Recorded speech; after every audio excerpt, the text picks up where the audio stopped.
The industrialization of early 20th century warfare transformed petroleum from an auxiliary resource into the absolute, non-negotiable lifeblood of national survival and military power. By the outbreak of the Second World War, the operational mobility of every army, navy, and air force was rigidly captive to the extraction, refining, and transportation of crude oil. For the German Reich, a nation devoid of significant domestic petroleum deposits and heavily reliant on synthetic coal liquefaction processes and Romanian imports from the Ploiești oil fields, this physical constraint was a constant suffocating bottleneck. The German High Command, or Oberkommando der Wehrmacht, operated under the terrifying mathematical certainty that its stockpiles of aviation fuel, diesel, and motor gasoline were wholly inadequate for a prolonged war of attrition against global industrial giants.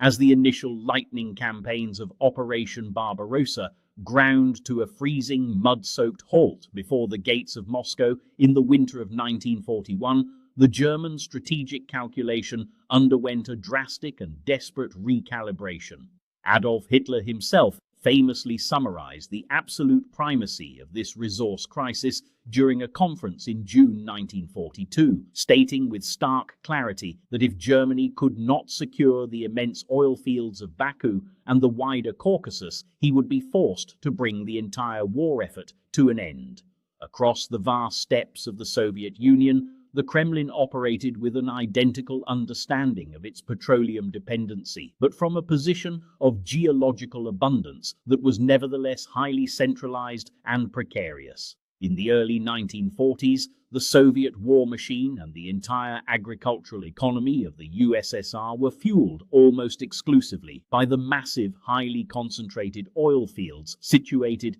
in the southern Caucasus region. The absolute crown jewel of this geological empire was the Azerbaijani capital of Baku, which alone accounted for nearly 70 to 80% of the entire Soviet Union's oil production, supplemented by the secondary but still highly significant extraction hubs of Grozny in Chechnya and Maikop in the Kuban region. Together, these Caucasian oil fields pumped tens of millions of tons of high-grade crude annually, which was then transported northward through a fragile network of deep-water pipelines, maritime tankers navigating the Caspian Sea and the Volga River, and heavily congested railways.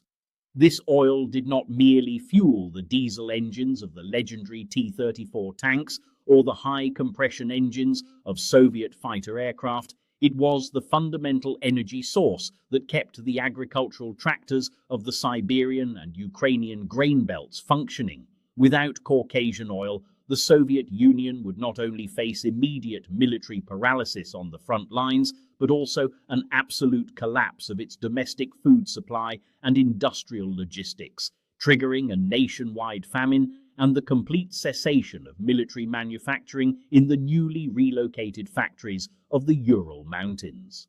The extreme concentration of Soviet oil production in the Caucasus represented both a supreme strategic strength and a catastrophic single point of failure. The German economic planners under Major General Georg Thomas, the head of the War Economy and Armaments Office, watched the southern Soviet oil pipelines with predatory intensity, realizing that the physical destruction or seizure of these assets would achieve what frontal military assaults on Moscow had failed to accomplish. For Germany, the conquest of the Caucasus was not merely a territorial objective. It was a matter of industrial self-preservation. German synthetic fuel plants, while highly advanced, were consuming immense quantities of coal and producing only a fraction of the high-octane aviation fuel required by the Luftwaffe, while Romanian oil production was plateauing and vulnerable to Allied bombing raids. If the Wehrmacht could successfully drive south, cross the Don River, and seize the Caucasian wells, it would simultaneously resolve the Reich's crippling fuel deficit and choke the Soviet Union into absolute submission. This dual strategic imperative formed the absolute foundation of Fall Blau, or Case Blue, the German summer offensive of 1942, which aimed to bypass the heavily fortified central sector of the Eastern Front and strike a decisive, resource-driven blow to the solar plexus of the Soviet Union.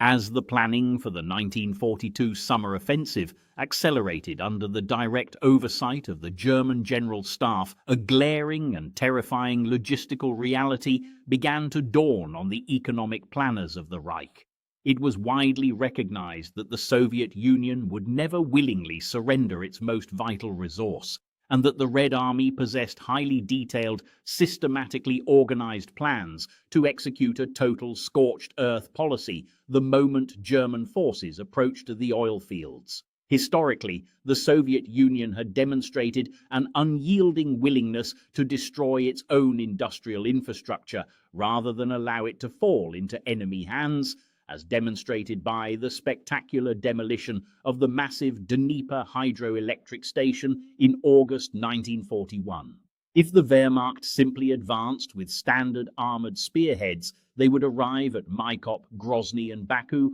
only to find a smoking wasteland of concrete-plugged wells, dynamited pumping stations and burning storage tanks that would take years of intensive engineering to restore to operation. To prevent this catastrophic outcome and secure the oil fields intact, the German High Command devised a highly secretive, multi-layered tactical blueprint that combined rapid armoured thrusts with unprecedented special operations and specialized industrial mobilization. The spearhead of this covert plan was designated Unternehmen Schamil, or Operation Shamil, named in honor of Imam Shamil, the legendary 19th century Caucasian leader who had fought a fierce and protracted guerrilla war against Russian imperial expansion. Orchestrated by the Abwehr, the German military intelligence agency under Admiral Wilhelm Canaris, Operation Shamil was designed to deploy highly trained special forces units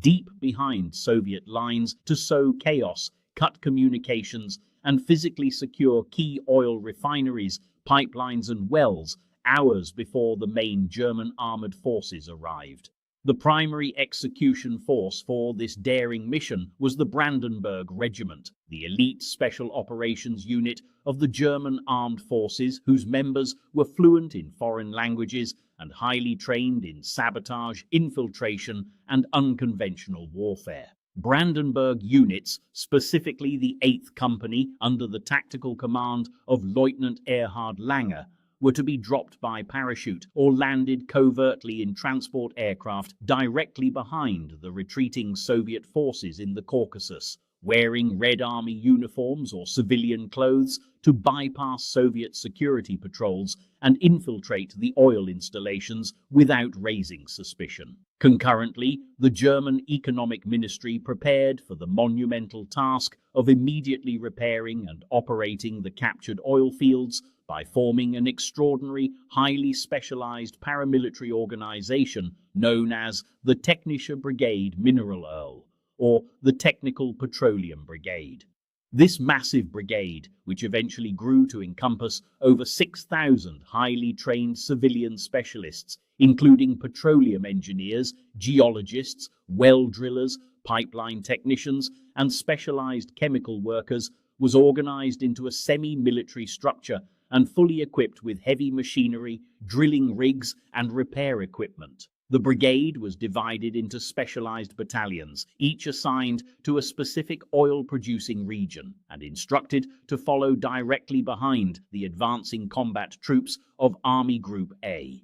The operational concept was a masterpiece of resource-driven coordination. While the Brandenburg Special Forces secured the wells and prevented their demolition, the Technische Brigade Mineralöl would immediately move in with their specialized equipment to repair any minor damage, re-establish electrical power, clear the extraction pipes, and begin pumping high-grade Caucasian crude directly into German tankers. To support this massive logistical undertaking, German naval planners and maritime transport experts devised a comprehensive network of transport routes designed to bypass the traditional Allied naval blockade. The primary plan was to utilize the Black Sea as a secure Axis maritime highway, transporting the captured oil from the Caucasus ports of Batumi, Tuapse, and Novorossiysk directly to the friendly refineries of Constanța in Romania and Varna in Bulgaria,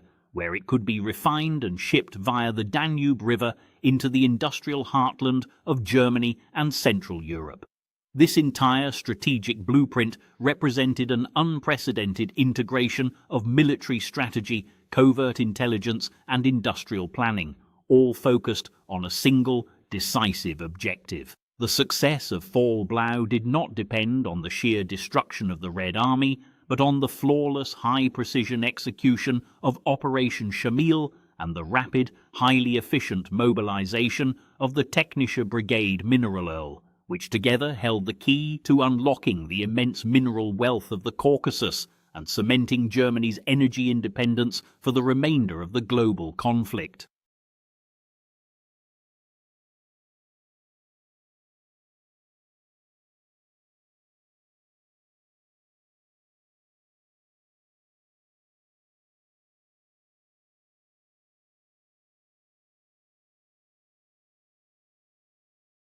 In the sweltering, dust-choked heat of early August 1942, the tactical execution of Operation Shamil began with a high-stakes airborne drop that would determine the fate of the southern Soviet oil fields. As the armoured spearheads of the 13th Panzer Division raced across the Kuban steppe toward the foothills of the Caucasus Mountains, a small, heavily armed group of men boarded a fleet of Junkers Ju-52 transport aircraft operating from a forward airfield near Rostov-on-Don. These men were the elite special forces of the Brandenburg Regiment's 8th Company, led by the resourceful and multilingual Lieutenant Erhard Lange. Wearing the standard-issue olive-drab uniforms, peaked caps, and blue-piped trousers of the Soviet NKVD, the feared Internal Security Service of the Soviet Union, the Brandenburgers carried captured Soviet weapons, including PPSH-41 submachine guns and Tokarev pistols. Their mission was of unprecedented danger. They were to drop directly behind the retreating Soviet forces near the oil-producing hub of Maikop, infiltrate the town, and prevent the Red Army from executing its meticulously prepared scorched-earth demolitions. As night fell over the Caucasus, the transport planes flew low over the rugged terrain, dropping Lieutenant Lange and his men into the dark forests on the outskirts of Maikop. The insertion was a complete success, and within hours the disguised Brandenburgers had regrouped and marched confidently into the chaotic, panic-stricken town. The streets of Maikop were choked with retreating Soviet infantry, horse-drawn supply wagons, and desperate civilian refugees, all fleeing before the rapidly advancing German panzers. Utilizing his perfect, accentless Russian, Lieutenant Lange led his squad directly to the local Soviet military headquarters, presenting himself as a high-ranking NKVD security officer who had been dispatched directly from Rostov with urgent, top-secret orders to coordinate the withdrawal and oversee the systematic destruction of the town's vital oil installations. The local Soviet military commander, overwhelmed by the chaos and thoroughly intimidated by the presence of what he believed to be an elite NKVD detachment, accepted Lange's authority without hesitation, granting the disguised Germans full access to the oil fields and the main communications center. With their authority established, the Brandenburgers moved rapidly to execute their high-risk deception before the local engineers could complete the destruction of the wells. Lange divided his men into small, highly specialized teams, assigning each to a critical oil extraction point, pumping station, or storage tank. Working in the dark under the pretense of inspecting the demolition preparations, the disguised Germans began to systematically sabotage the Soviet demolition network. They cut detonation wires, filled explosive primer wells with water, disabled the electrical blasting caps, and secretly removed the key components from the heavy mechanical drilling rigs that were slated for destruction. When a team of Soviet engineers arrived at the main pumping station with orders to plug the deepest wells with concrete, the Brandenburgers intercepted them, declaring that the orders had been revised by the NKVD and that the oil fields were to be preserved for a planned Soviet counter-offensive that would retake the region within days. The engineers, terrified of disobeying an NKVD officer, halted their work and withdrew, leaving the vital wells open and undamaged. To ensure the success of the operation, Lieutenant Lang executed a brilliant tactical distraction that threw the local Soviet defense into complete disarray. Using the captured military communications center, the Brandenburgers began transmitting a series of highly contradictory, panic-inducing radio messages to the outlying Soviet defensive positions, claiming that German tank columns had already bypassed the town and were about to cut off all routes of retreat. Concurrently, a team of Brandenburgers detonated a small, controlled explosive charge near the Soviet ammunition depot, creating a spectacular explosion that the local garrison believed was the start of the German ground assault. The psychological impact was immediate and devastating. Believing they were about to be surrounded, the Soviet defenders panicked, abandoned their defensive positions, and began a disorganized, headlong retreat toward the south. Hours later, the lead tanks of the 13th Panzer Division rolled into Maikop, finding the town's strategic oil fields secured, intact, and virtually undamaged. The flawless execution of Operation Shamil at Maikop had proved that special operations and tactical deception could bypass the most ruthless scorched-earth policies, laying the groundwork for an even more ambitious thrust toward the massive oil fields of Grozny and Baku.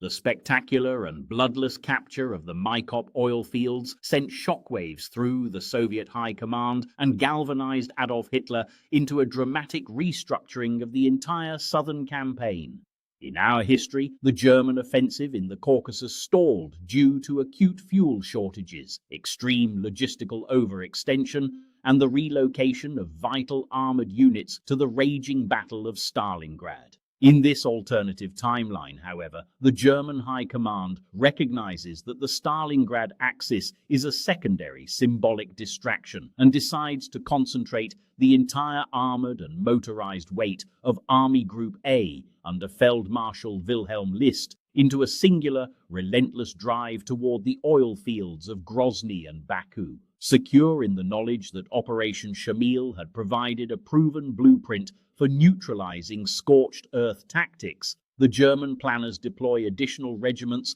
of the Brandenburger Division and thousands of specialized anti-sabotage troops directly ahead of the advancing armored columns. The next domino to fall was Grozny, the heavily fortified center of Chechen oil production. As the panzer divisions of the 1st Panzer Army approached the Terek River, specialized Brandenburger detachments executed a massive multi-pronged infiltration operation. Disguised as Soviet infantry and NKVD border guards, these elite commandos seized the key bridges across the Terek and infiltrated the primary oil refinery complex on the outskirts of Grozny. Just as the Soviet demolition squads received the final frantic order to detonate the oil storage tanks and flood the wells with liquid concrete, the Brandenburgers struck with lethal precision.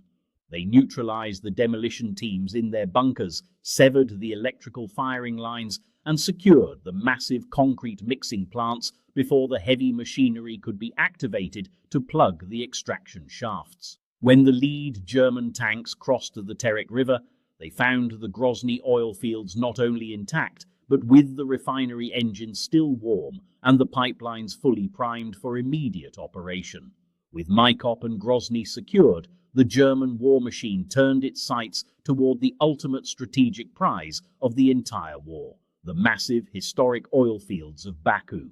Baku was a sprawling, heavily defended metropolitan complex situated on the Absheron Peninsula, jutting into the Caspian Sea, surrounded by thousands of oil derricks that pumped over 24 million tons of high-grade crude annually. To capture this crown jewel, the German command executed a masterful joint operation that combined rapid armored spearheads with a massive vertical envelopment. While the panzers drove through the Baku-Batumi pipeline corridor, elite Fallschirmjäger units and Brandenburg paratroopers were dropped directly onto the Absheron Peninsula, completely bypassing the rugged, heavily fortified passes of the Caucasus Mountains. The Soviet defenders, caught entirely by surprise by the sudden appearance of German forces on the shores of the Caspian Sea, were thrown into absolute chaos. The primary objective of the German airborne forces in Baku was to prevent the Soviet engineers from executing what would have been the most massive industrial demolition in human history.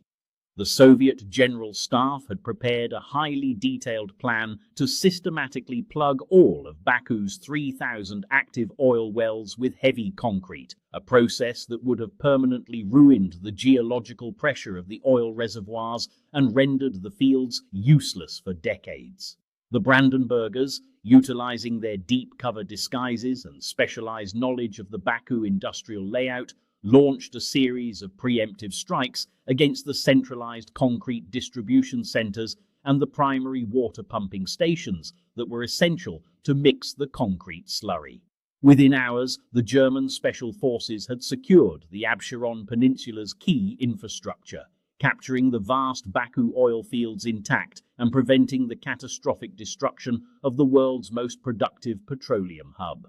The fall of Baku completed the total German conquest of the Caucasus oil fields, delivering a decisive resource-driven blow to the Soviet Union and permanently altering the global balance of power.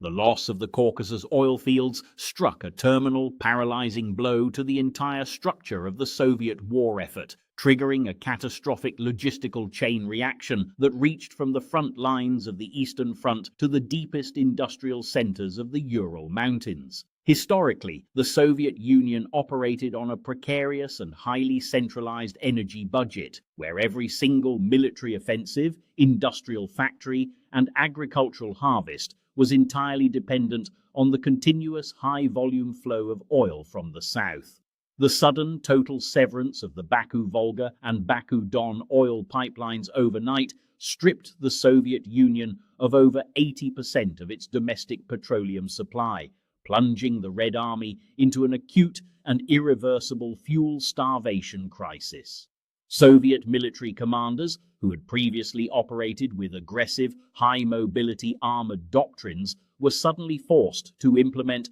a draconian regime of fuel rationing that paralyzed entire armies and stripped the Red Army of its operational initiative. On the battlefields of the Eastern Front, the tactical consequences of this Petro-Asphyxiation were immediate and devastating. The legendary Soviet tank brigades, whose fast-moving T-34 and KV-1 tanks had previously shattered German defensive lines, were reduced to static, immobile steel pillboxes. German reconnaissance aircraft flying over the steppes observed the shocking sight of entire Soviet armored divisions parked in neat, orderly rows, completely devoid of diesel fuel and abandoned by their crews. The Soviet Air Force, or VVS, was similarly grounded, as the specialized refineries that produced high-octane aviation gasoline were now under German control or completely starved of crude oil. Deprived of tactical air support, Soviet infantry divisions were left entirely defenseless against the relentless,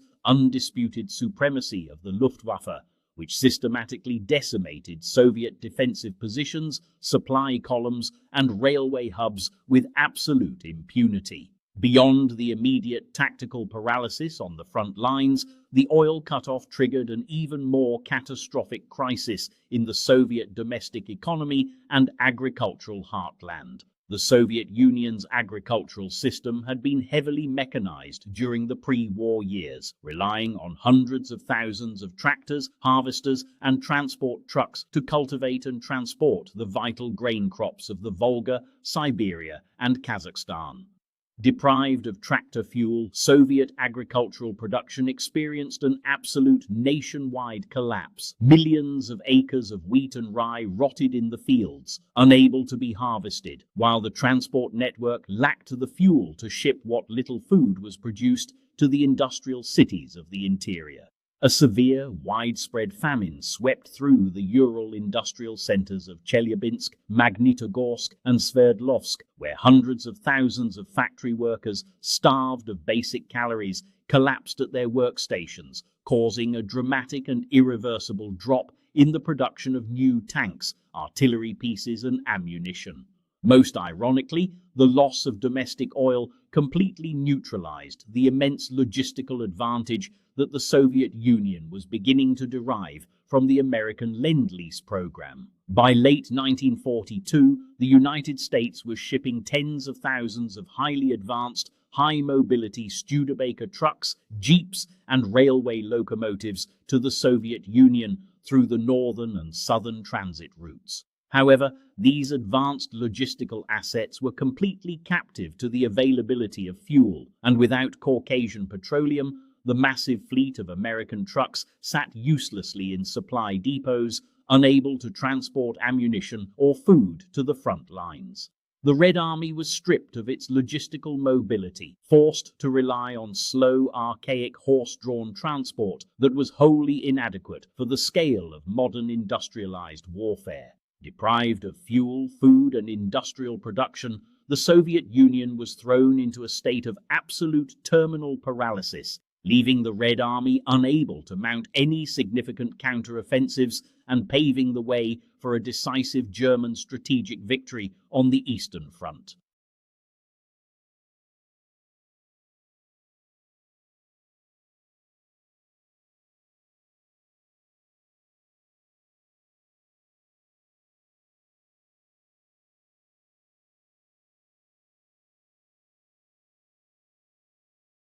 As the soot and dust of the Battle of the Caucasus settled, the monumental task of consolidating, restoring, and exploiting the captured Soviet oil infrastructure fell upon the shoulders of the Technische Brigade Mineral Oil. In our history, this specialized petroleum brigade arrived in Maikop in August 1942, only to find a scene of total devastation, where the retreating Soviets had filled the oil wells with concrete, destroyed the drilling rigs, and evacuated all technical expertise, rendering the wells useless and forcing the brigade to return empty-handed. In this alternative scenario, however, the flawless execution of Operation Shamil prevented this scorched earth destruction, presenting the Technical Petroleum Brigade with a pristine, fully functional petrochemical empire. Within days of the front lines advancing, thousands of German petroleum engineers, geologists, and specialized drillers moved into Maikop, Grozny, and Baku, bringing with them heavy electrical generators, specialized drilling replacement parts, and high-capacity extraction pumps. The restoration of the oil fields was a triumph of German industrial organization and logistical coordination. The Technische Brigade Mineral Oil immediately established a centralized, semi-military administrative authority, divided the captured oil fields into distinct operational sectors, and mobilized the local workforce under the supervision of German technical experts. By utilizing the existing Soviet pipelines and repairing the minor damage to the local electrical grids, the brigade was able to restore oil extraction in Maikop and Grozny within weeks of their capture, while the massive deep-water wells of Baku were rapidly integrated into the Axis economic network. German chemical engineers, working alongside technicians from major German petroleum companies like Continental Oil and Durag-Nirag, optimized the refining processes at the Baku complexes, producing massive quantities of high-octane aviation fuel and high-grade diesel that was far superior to the synthetic fuels produced domestically in Germany. The physical transportation of this immense mineral wealth from the shores of the Caspian Sea to the battlefields and factories of Europe was the final decisive link in the Axis energy chain. To bypass the Allied maritime blockade of the Mediterranean, German logistical planners established a highly efficient, multimodal transport network. The primary route utilized the Black Sea as a secure Axis maritime highway, where a fleet of newly constructed or captured tankers transported the refined petroleum from the Caucasus ports of Batumi, Tuapse, and Novorossiysk directly to the friendly, high-capacity refineries of Constanța in Romania.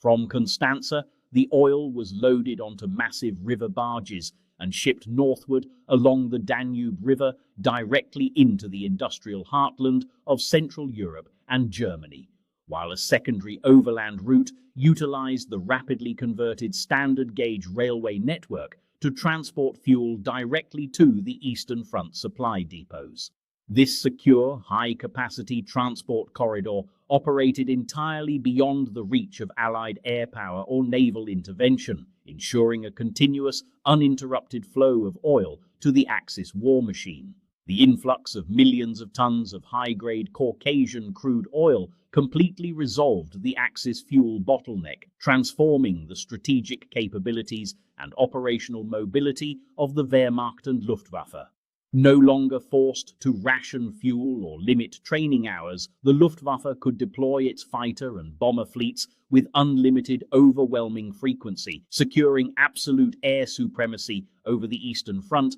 and heavily defending German industrial centers against the Allied combined bomber offensive. The German panzer divisions, now fueled by an endless supply of high-grade diesel, regained their high-speed, motorized mobility, enabling them to execute massive, deep-penetrating encirclement maneuvers that shattered Soviet defensive lines and pushed the Red Army beyond the Volga and into the remote wilderness of Siberia. By securing the immense oil fields of the Caucasus, Nazi Germany achieved absolute energy independence and dismantled the primary logistical constraint that had crippled its military ambitions since the opening days of the war, permanently altering the geopolitical outcome of the global conflict and securing a decisive, resource-driven victory on the Eastern Front.